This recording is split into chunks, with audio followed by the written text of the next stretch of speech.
please, with a read ceremony. First, can I ask Brian Ahern, relative of Captain James Ahern, to step forward with a read, please.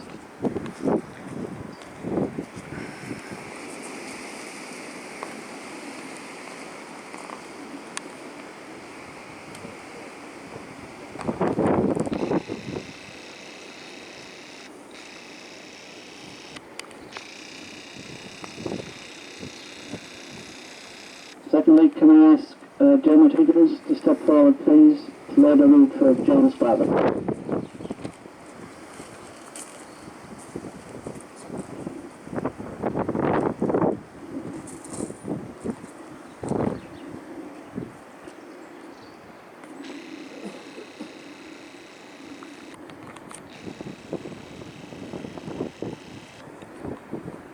Next we have Andy Moore, to lay the read for Maurice. Maurice was arrested at Clonmult and was later executed in Cobh.20.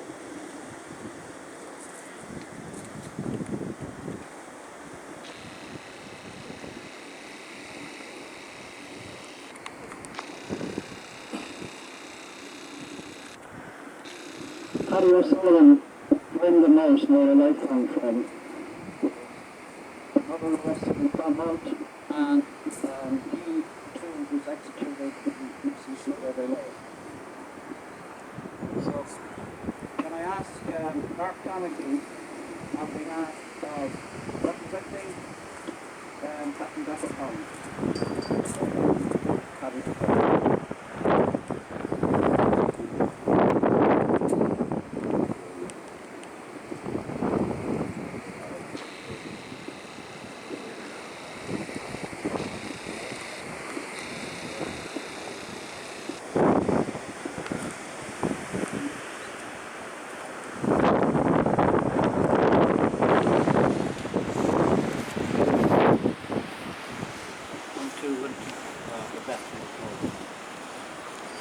We'll have to carry on, sorry, without the microphone. So, can we now please stand and face the flag for the themselves?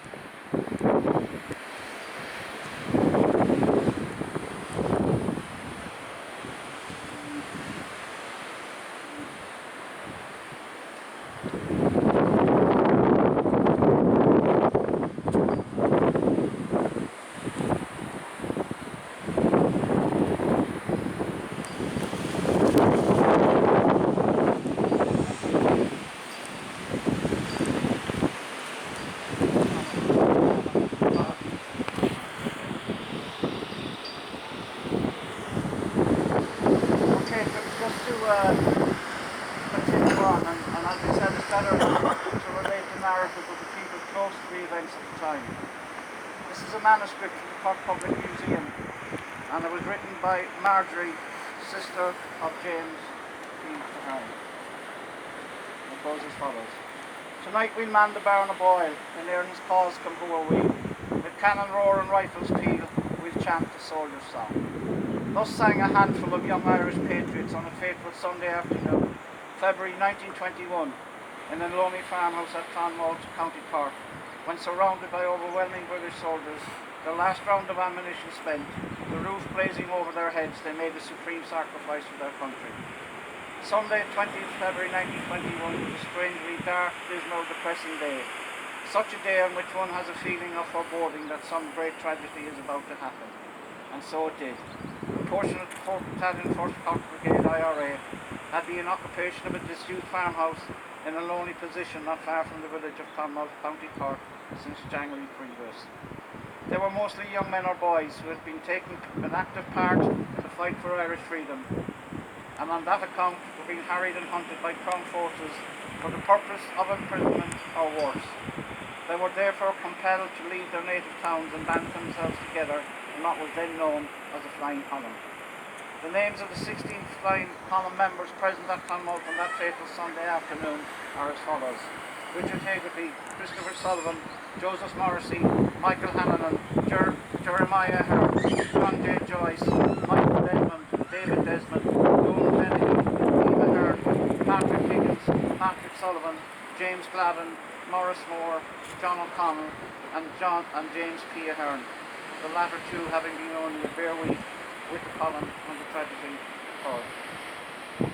The OC Commandant Dermot Hurley was absent, having gone that morning with a few of the members of the column to another part of the country to make arrangements for a military ambush. It was decided that those left behind were to pack up and follow later in the day. Alas, they met a cruel and terrible end instead, fighting against numerically superior forces that included the hateful Black and Tans. Early that afternoon, the British military lorries unexpectedly arrived with soldiers at once took up around the house and left the IRA, who were taking completely fresh drives, not having had a sentry on duty. The IRA barricaded themselves in as well as they could and fought like heroes for hours, keeping the Crown forces at bay. The latter, finding themselves unable to overcome the resistance of just as such, the determined garrison sent to Middleton with the reinforcements which soon arrived in the shape of the famous or infamous Black and Tans. Even after their arrival, our heroes continued to fight until their last round of ammunition was spent, and the thatched roof of the house firing up the roof with the diabolical ideas of Black and Tans. Faced with the alternative of being burned alive, the IRA decided to evacuate the house. Before emerging, like the good Catholics they were, one and all leant down and recited the act of contrition. That finished, they stood up and in the very face of death sang the soldier's song. Their swan song it proved to be indeed. This fact was communicated to the writer by one of the IRA taking prisoner, wounded, and later executed as part of the military barracks. In all civilized countries, soldiers who were compelled to surrender to a more powerful foe are treated as prisoners of war. But as soon as these unfortunates left the blazing house, they were set upon by those fiends in human shape, the Black and Tans, and done to death in a most brutal manner. Their mutilated bodies seen by the writer a few days later as they lay in an outhouse at the military barracks. Testimony to this fact. It was about 5 p.m. and getting dark when the firing ceased, and the Crown forces prepared to leave the scene of the slaughter, taking with them a few badly wounded prisoners, behind 12 dead strewn on the ground in front of the blazing house. Incidentally, they lay there on the following morning when the British returned with an empty lorry to the removal of the Cork barracks. Before leaving on Sunday evening, the British had found that any of the dead had been removed. When they returned, they would burn the entire building to the ground. Shortly after the military had left, the priests arrived, accompanied by a large group of men and women from Clonmult and Dungourney, and set to work immediately administering conditional absolution and registry country. Only one or two, this priest said, had a spark of life left. The good people who accompanied the priest washed and bandaged the bodies, and but for this work of mercy, there would have been a much more harrowing and pitiful sight when seen by their sisters and mothers after their arrival to Cork barracks. Nearly all had fearful wounds, that vividly testified by the savage manner in which they had been done to death. The body of James Glavin Cobh was so mutilated that it had to be sewn into canvas, while that of James P. Ahern, also of Cobh, Captain A Company 4th Battalion, 1st Brigade IRA, showed that he'd been riddled with wounds. His clothing and a large strip of sheeting with which he had been bandaged and saturated with his life's blood.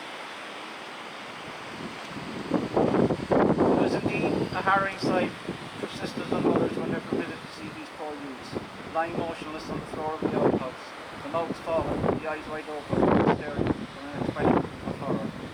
After a court of inquiry had been held by the British authorities at the barracks, the bodies were handed over to relatives for burial. All, with the exception of James P. Ahern and James Glavin, were buried at Middleton. The latter were taken to their native Cobh, where they lie in the old church.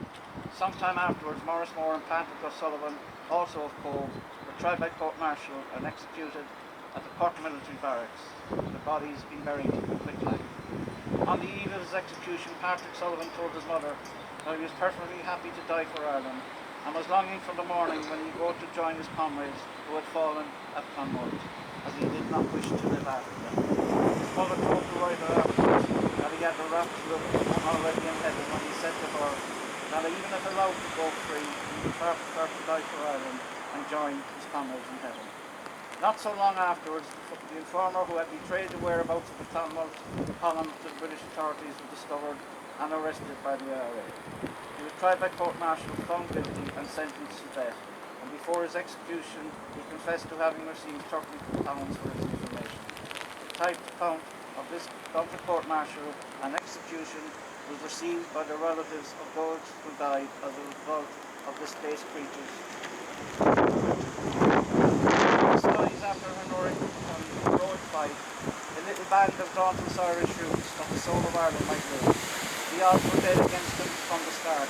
Their Rossy, Dermot Mulvey and other senior officers were absent, and not having a sentry posted, the British had able to creep up and surround them, almost before tragedy was the result of the treachery of the degenerate British ex-serviceman who, although Irish himself, was basing up to betray his countrymen, the paltry son.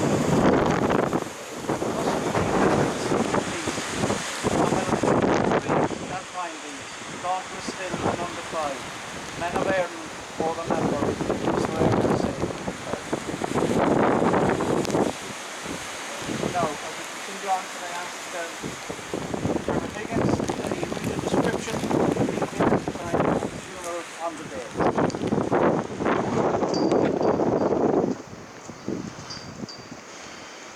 Clonmult's battle, interment of poor victims.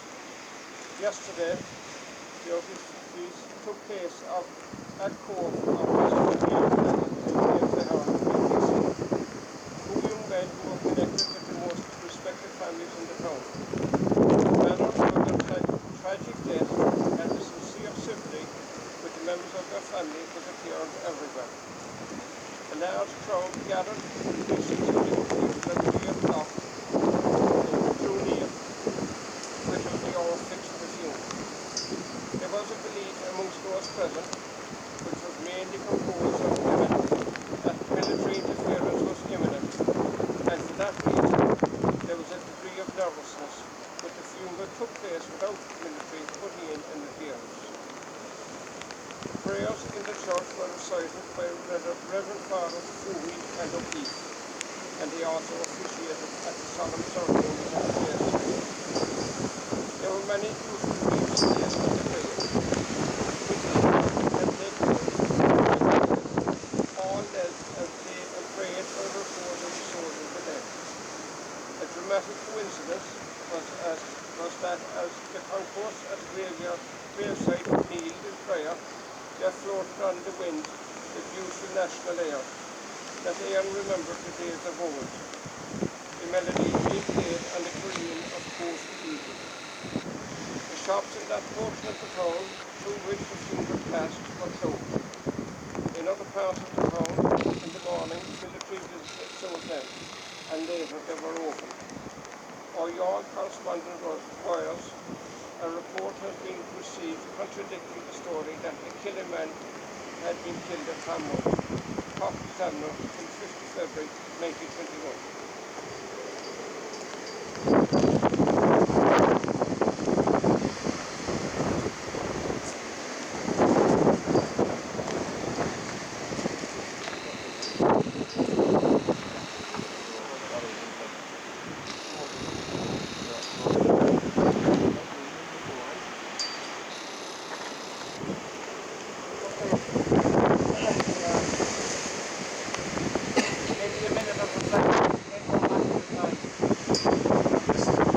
Isabel Cork on 20th of February 1922, exactly 1 year after.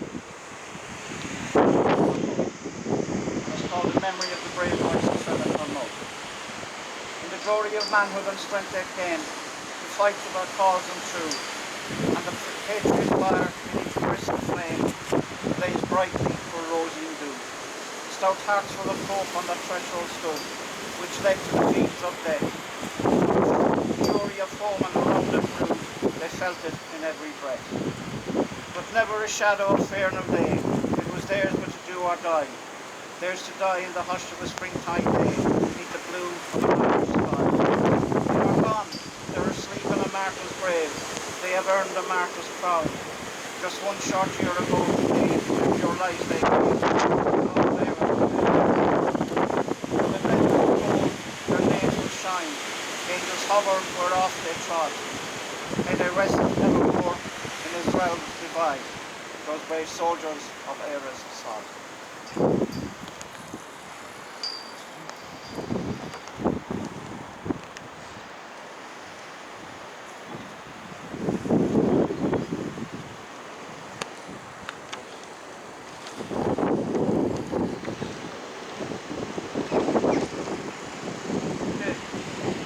Trying to sum up before we leave. Clonmult ambush was a standout moment in the war. War itself resulted in the elections of 1980 where Sinn Féin won a sweeping victory. It stood for a free independent republic that was declared by the First Royal. Britain, having called the election, refused to recognise the result. Again with the local elections in 1920, Sinn Féin again held sway. As the war intensified, the volunteers of the IRA saw their role as defenders and enforcers of the mandate given to Republicans in the elections of 19 and 20. As discussed, many of these corporate columns had no choice but to go on the run, as they and their families were being constantly harassed by politicians. None more so than Captain James Ahern, also the UDC councillor. The killings at Clonmult to this day remains controversial, as do the court-martials that followed. By any standard of modern warfare, what occurred is best described as a war crime. Despite all the controversy that ensued, the British Crown bestowed honours on 4 of their own forces who took part in the ambush. As we look forward to the future, perhaps the best way to honour the men of the flying column would be to seek an apology from the British for the unjustified killings. Maybe it is time to petition for the same. As we leave the graveside, let us speak to the brave men of Clonmult. Your son Peter from Cobh. Agus Glavin, your son Peter Glavin. Tá sé fearna ará go nach ceicimi mhór le héad a ríis, agus ní dhéanamí dearmad libh riamh. Chuma sábh a bhógalí agus